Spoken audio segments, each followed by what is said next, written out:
Hello everyone, welcome to my channel. आज हम इस वीडियो में श्रोडिंजर वेव इक्वेशन डिटेल में डिस्कस करेंगे। इसका बेसिक कॉन्सेप्ट एंड डेरिवेशन समझेंगे। श्रोडिंजर तरंग समीकरण क्या होता है, इसका बेसिक इंट्रोडक्शन पहले डिस्कस करते हैं। डी ब्रॉगली की परिकल्पना डियोल नेचर ऑफ इलेक्ट्रॉन तथा हाइजेनबर्ग के अनिश्चितता के सिद्धांत के आधार पर एटम का एक नया मॉडल सन 1920 के आसपास प्रस्तावित किया गया। इसे क्वांटम मैकेनिकल मॉडल कहते हैं। इसमें इलेक्ट्रॉन को एक कक्षा में घूमता हुआ न मानकर किसी विशेष स्थान में इसके पाए जाने की प्रायिकता प्रोबेबिलिटी पर बल दिया गया। ठीक है। श्रोडिंजर तरंग समीकरण क्या है, इसका पूरा बेसिक कॉन्सेप्ट को अच्छे से समझने के लिए बोहर्स मॉडल क्या है ये जानना इंपॉर्टेंट है, ये समझना इंपॉर्टेंट है। तो पहले बोहर्स मॉडल को हम जो है ब्रीफ में डिस्कस कर लेते हैं। पिछले वीडियो में मैंने डिटेल में डिस्कस किया है, आपको लिंक जो है नीचे डिस्क्रिप्शन बॉक्स में मिल जाएगा, आप जाके उन वीडियोस को पहले देख सकते हैं।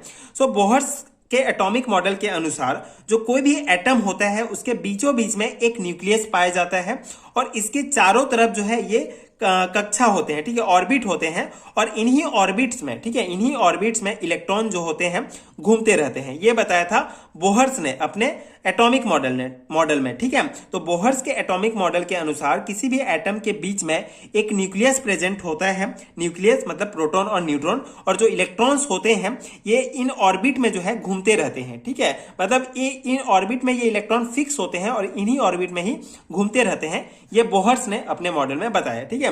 इसके बाद डी ब्रॉगली ने जो है अपना सिद्धांत दिया और डी ब्रॉगली ने बताया कि जो इलेक्ट्रॉन होता है ये ड्यूअल नेचर प्रदर्शित करता है। ठीक है, ड्यूअल नेचर ऑफ इलेक्ट्रॉन। ठीक है, इलेक्ट्रॉन का जो है दो नेचर होता है।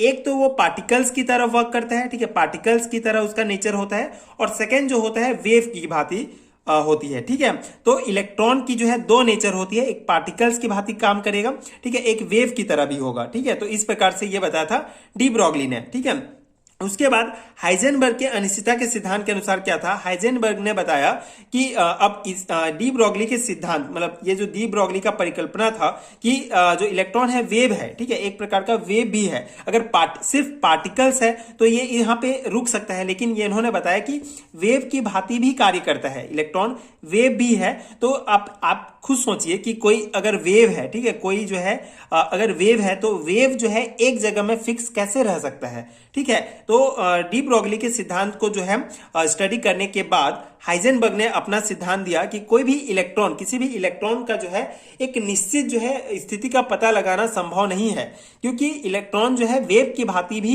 काम कर रहा है। इसीलिए इलेक्ट्रॉन की स्थिति, एक निश्चित स्थिति पता लगाना संभव नहीं है, यह बताया था हाइजेनबर्ग ने अपने सिद्धांत में। ठीक है, तो इस प्रकार से डी ब्रॉगली की परिकल्पना और हाइजेनबर्ग के अनिश्चितता के सिद्धांत के आधार पर, ठीक है, इनको आधार मानकर एटम का एक नया जो है मॉडल प्रस्तुत किया गया सन 1920 में। इसे क्वांटम मैकेनिकल मॉडल कहा गया। इसमें इलेक्ट्रॉन को एक कक्षा में घूमता हुआ, ठीक है, मतलब बोहर मॉडल्स को पूरी तरह से नकारा गया। किसमें? क्वांटम मैकेनिकल मॉडल में। इस मॉडल में इलेक्ट्रॉन को एक, ठीक है, एक कक्षा में घूमता हुआ न मानकर किसी विशेष स्थान में इसके पाए जाने की प्रायिकता पर बल दिया गया। ठीक है, सिंपल सा कॉन्सेप्ट है। बोहर्स के मॉडल को पूरी तरीके से नकारा गया। ठीक है, इसे श्रोडिंजर ने बताया, मेनली जो है श्रोडिंजर ने यह समीकरण दिया था। क्वांटम मैकेनिकल मॉडल जो है श्रोडिंजर ने दिया था और उन्होंने बोहर्स के मॉडल को नकारते हुए बोला कि बीच में जैसे ये न्यूक्लियस प्रेजेंट है, लेकिन जो इलेक्ट्रॉन है ये इस ऑर्बिट में किसी एक जगह में फिक्स है, ऐसा नहीं है, ये कहीं भी पाया जा सकता है। ठीक है, तो इसकी प्रोबेबिलिटी, ठीक है, कहीं भी पाए जाने की प्रोबेबिलिटी होती है। इसी को ही श्रोडिंजर ने जो है एक समीकरण, एक जो है स्पेसिफिक समीकरण देके जो है इसको समझाया। ठीक है, मतलब कि जो इलेक्ट्रॉन की जो तरंग वाला जो गुण होता है उसको समझाने के लिए श्रोडिंजर ने एक स्पेसिफिक जो है समीकरण दिया। इसी को ही श्रोडिंजर वेव इक्वेशन कहा जाता है। ठीक है, आगे हम इक्वेशन डिटेल में डिस्कस करेंगे, उस इक्वेशन को जो है डिराइव भी करेंगे, लेकिन इससे पहले इसका डेफिनेशन देख लेते हैं। ठीक है, इतना बेसिक कॉन्सेप्ट तो आपको समझ में आ गया होगा। अब स्पेसिफिक डेफिनेशन आप कैसे देंगे कि श्रोडिंजर वेव इक्वेशन क्या है। परमाणु में नाभिक के चारों ओर विभिन्न स्थानों पर इलेक्ट्रॉनों की प्रोबेबिलिटी का परिकलन करने के लिए श्रोडिंजर ने इलेक्ट्रॉन के तरंग गुणों को एक समीकरण के रूप में प्रस्तुत किया, जिसे श्रोडिंजर की तरंग समीकरण कहते हैं। ठीक है, सिंपल सा डेफिनेशन है। ठीक है, कि परमाणु में नाभिक के चारों ओर विभिन्न स्थानों पर इलेक्ट्रॉनों की प्रोबेबिलिटी का परिकलन करने के लिए श्रोडिंजर ने इलेक्ट्रॉन के तरंग गुणों को एक समीकरण के रूप में प्रस्तुत किया। ठीक है, इसे श्रोडिंजर की तरंग समीकरण कहते हैं। ये समीकरण क्या था, यहाँ पे देखिए ये है समीकरण, ये मोस्ट इंपॉर्टेंट है, ये आपको याद रखना है। ठीक है, आगे हम इसको डिराइव भी करेंगे।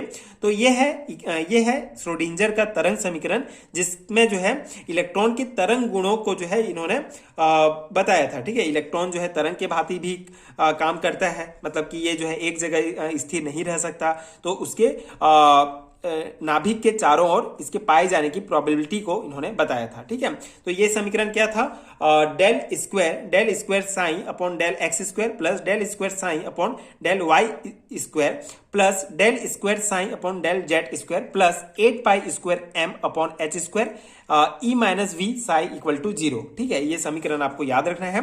यहाँ पे जो एक्स वाई जेड है ये निर्देशांक है, मतलब स्पेस कोऑर्डिनेट्स हैं, एंड जो एम है ये है मास ऑफ इलेक्ट्रॉन, एच जो है प्लांक कांस्टेंट है। ठीक है, प्लांक कांस्टेंट है एच। यहाँ पे ई जो है टोटल एनर्जी, ठीक है, जो ई है ये टोटल एनर्जी को शो करता है, वी जो है ये पोटेंशियल एनर्जी को शो करता है। इसके अलावा ये जो साइन वाला जो साइन है, ठीक है, ये इसे साइन कहा जाता है। ये जो साइन है ये electrons wave behaviour can be describe in term of wave function. ठीक है, बेसिकली जो इलेक्ट्रॉन का वेव, जो तरंग के भांति जो बिहेवियर है उसको जो है एक टर्म के द्वारा जो है डिस्क्राइब किया जाता है। उस टर्म को जो है एक टर्म के द्वारा डिस्क्राइब किया जाता है वेव फंक्शन। ठीक है, तरंग फलन, तो इसे तरंग फलन कहा जाता है। ठीक है, जो कि इलेक्ट्रॉन के वेव बिहेवियर को जो है ये डिस्क्राइब करता है। ठीक है, तो ये हो गया इसका बेसिक कॉन्सेप्ट और ये इक्वेशन। ठीक है, अब ये इक्वेशन मेनली अगर आपको जनरली 2 मार्क्स में पूछा जाता है कि श्रोडिंजर वेव इक्वेशन क्या है, तो आप ये बेसिक डेफिनेशन लिख के ये इक्वेशन डायरेक्टली लिख सकते हैं। लेकिन मेनली जो है सेमेस्टर एग्जाम्स में आपको इसकी डेरिवेशन पूछेगा। ठीक है, डेरिवेशन ऑफ श्रोडिंजर इक्वेशन। ठीक है, श्रोडिंजर समीकरण की व्युत्पत्ति किस प्रकार से करेंगे, तो उसको हम डिस्कस कर लेते हैं। बहुत सिंपल सा जो है इसका डेरिवेशन है, इजिली आपको आ जाएगा। सबसे पहले एनर्जी, अगर ऊर्जा की बात करूं तो ऊर्जा का फॉर्मूला आपको पता है, ऊर्जा बराबर kinetic energy plus potential energy होती है। ठीक है, गतिज ऊर्जा प्लस स्थितिज ऊर्जा, तो गतिज ऊर्जा को 1/2 mv² से भी डिनोट करते हैं। ठीक है, इसका मेन गतिज ऊर्जा के लिए हम डिनोट करते हैं 1/2 mv² एंड स्थितिज ऊर्जा को v से डिनोट करते हैं। ठीक है, ये हो गया हमारा इक्वेशन नंबर फर्स्ट, जहां पे m जो है mass of object and v जो है हमारा स्पीड ऑफ ऑब्जेक्ट है। गतिज ऊर्जा को निम्न प्रकार से भी प्रदर्शित किया जा सकता है। तो ये जो गतिज ऊर्जा है इसको हम 1/2 mv² अपॉन m भी लिख सकते हैं। ठीक है, बेसिकली ये mv² है, यहाँ पे m कट जाएगा तो mv² ही बचेगा, तो यहाँ पे m अगर हम लेते हैं तो भी इसका कोई फर्क नहीं पड़ेगा, तो इस प्रकार से भी लिख सकते हैं। तो 1/2 mv², ये mv² और ये mv² बेसिकली ये 2m है तो ये m2 हो जाएगा, ये v2 हो जाएगा, तो होल स्क्वायर दोनों का 2 हो जाएगा। ठीक है, अपॉन नीचे में m रहेगा, तो ये 1/2 mv² बराबर mv² अपॉन 2m, ये हमारा इक्वेशन 2 हो गया। ठीक है, तो mv के मान, जो ये जो mv के मान को डी ब्रोगली समीकरण mv बराबर h अपॉन लैम्डा से प्रतिस्थापित करने पर निम्न समीकरण प्राप्त होता है। ठीक है, mv बराबर h अपॉन लैम्डा होता है डी ब्रोगली समीकरण के अनुसार, तो 1/2 mv² बराबर ये mv के जगह हम h upon lambda whole square upon 2m रहेगा। ठीक है, इस प्रकार से 1/2 mv² बराबर h²। ठीक है, ये h² और लैम्डा स्क्वायर भी रहेगा, लेकिन ये दोनों गुणा होगा तो ये नीचे आ जाएगा, तो 2 λ² m हो जाएगा। ठीक है, इस प्रकार से बेसिकली ये h अपॉन लैम्डा में दोनों में होल स्क्वायर है। ठीक है, यहाँ पे ये ऐसा है, h अपॉन लैम्डा में दोनों में होल स्क्वायर है, तो h² और λ² हो जाएगा, तो h² यहाँ रहेगा और ये इन दोनों का गुणा होगा तो ये 2 λ² m हो जाएगा, ये इक्वेशन थर्ड हो जाएगा। ठीक है, अब ये जो इक्वेशन थर्ड का जो मान है इसको इक्वेशन 1 में रखेंगे। कैसे, देखिए 1/2 mv² का मान ये है हमारा। ठीक है, तो यहाँ पे 1/2 mv² इसके जगह जो है हम ये जो हमको प्राप्त हुआ है इसको हम रखेंगे, तो एनर्जी बराबर h² upon 2 λ² m plus v हो जाएगा। ठीक है, ये वाला मान यहाँ पे रख दिए। अब यहाँ पे क्या होगा, e माइनस v, ये v जो है इधर आ जाएगा तो माइनस में आ जाएगा, h² 2 λ² m, ये इक्वेशन नंबर हमारा 4th हो गया। ठीक है, अब इस इक्वेशन के बाद क्या होगा, ये जो लैम्डा स्क्वायर, अगर हमको लैम्डा स्क्वायर निकालना है तो लैम्डा स्क्वायर इधर आ जाएगा, एच स्क्वायर अपॉन 2m रहेगा और ई माइनस वी जो है यहाँ पे आ जाएगा। ठीक है, तो ये इक्वेशन 5 हो जाएगा। सो कोई इलेक्ट्रॉन जो तरंग गति से घूमता है, इसके लिए एक्स दिशा में तरंग गति समीकरण को निम्न प्रकार से लिखा जा सकता है। ठीक है, तो बेसिकली यहां तक आपको समझ में आ गया। ठीक है, इक्वेशन 5 तक आपको निकालना है। अब क्या है कि कोई भी इलेक्ट्रॉन, ठीक है, अगर यहाँ पे नाभिक है, ठीक है, न्यूक्लियस है, इसमें जो कोई इलेक्ट्रॉन है ये तरंग गति से घूमता है। अगर वेव की हमने यहाँ पे श्रोडिंजर वेव इक्वेशन में हमने इलेक्ट्रॉन को एज अ तरंग माना है, ठीक है, एज अ वेव की तरह माना है, तो तरंग गति से घूम रहा है। ठीक है, तो इसके लिए एक्स दिशा में तरंग गति समीकरण को निम्न प्रकार से लिखा जा सकता है। ठीक है, मान लो अगर इलेक्ट्रॉन जो है एक्स दिशा में जो है तरंग के भांति गति कर रहा है, तो उसके लिए ये समीकरण आपको याद करना पड़ेगा। ठीक है, ये समीकरण बेसिकली इक्वेशन 6 है, ये आपको इसके लिए लिखना होगा। ठीक है, तो del square psi upon del x square plus 4 pi square psi upon lambda square equal to 0। ठीक है, ये इक्वेशन नंबर 6 है। किसके लिए? कि इलेक्ट्रॉन जो है एक्स दिशा में तरंग के भांति गति कर रहा है, उसके लिए ये समीकरण इक्वेशन 6 हो जाएगा। ठीक है, अब समीकरण 5 से लैम्डा स्क्वायर, ठीक है, समीकरण 5 में हमारा लैम्डा स्क्वायर आया है का वैल्यू समीकरण 6 में रखने पर, समीकरण 6 ये हमारा समीकरण 6 है, तो इसमें जो लैम्डा स्क्वायर है, ठीक है, इसका मान जो है लैम्डा स्क्वायर का मान हम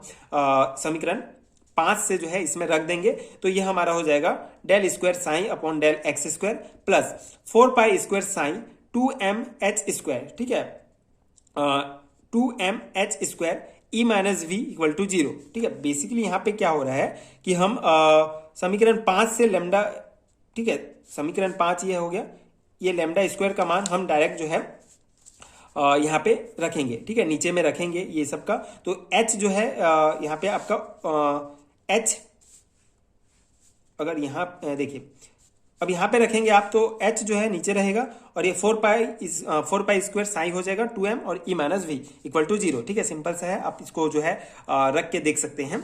उसके बाद del square psi upon del x square plus 4 pi square 2mh square, ये जो साई रहेगा ये यहाँ पे आ जाएगा e minus V psi equal to 0।